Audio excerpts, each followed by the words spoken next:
सेरुला कमुंदादीची जमीन बळकावपाचे केशीत हायकोर्टान आदलो पर्यटन मंत्री दिलीप परुळेकाराक कोर्टात हाजीर रावपाचो आदेश दिला। 6 ऑगस्टाक म्हापशा जेएमएफसीत सुनावणेक हाजीर रावचो म्हूण कोर्टाचो आदेश। परुळेकार तेन्ना मंत्री आशिल्ल्यान ताचे आड भ्रष्टाचाराच्या आरोपाखाला केस चलोवंक क्रायम ब्रांचीन सरकाराकडेन पयली मान्यताय घेतली ना म्हूण ताचे आड केस आता आयपीसी खाला चलतली। The court today has held that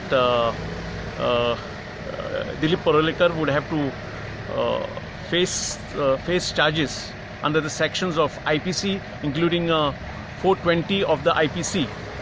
So Dilip Parulekar now has been directed to appear before the JMFC, MAPSA, and to face charges under the IPC. He has been directed to appear on the 6th of August. परवरे चौगाम रोडावेलो सेरुला कमुंदादीचो 599 चौखंड metre plot परुळेकारान बळकायला म्हूण प्रकरण कोर्टात गेल्ले। My whole case before the JMFC at MAPSA was that Dilip Parulekar, misusing his power as the then tourism minister, in conspiracy with Irene Sequeira and Peter Martins, grabbed 599 square meters of prime Comunidad land along the Chogam road without the land being auctioned.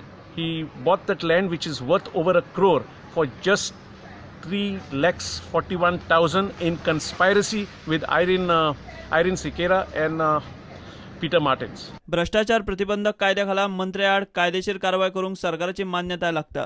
Crime ब्रांचीन अजून मेरेन ती गजाल केल्ली ना। परुळेकाराआड आता IPC खाला केस चलतली। भ्रष्टाचार प्रतिबंधक कायद्याची कलमां परुळेकाराक लागू जावची ना। प्रुडंटा खातीर सिनियर रिपोर्टर मुकेश कुमार। साहित्य अकादमीचे अंदूचे पुरस्कार जाहीर जाले। कोंकणीत कविता विभागात विल्मा बंटवालाक पुरस्कार फावो जाला। विल्माचे मुखाद्दीन हे कविता झेल्याक पुरस्कार मेळ्ळा।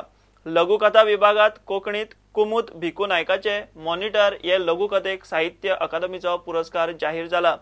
50,000 रुपया रोख आनी ताम्रपत्र अशें ह्या पुरस्काराचे स्वरूप। पुरस्कार 14 नोव्हेंबराक भेटयतले। घेऊया एक कमर्शियल ब्रेक।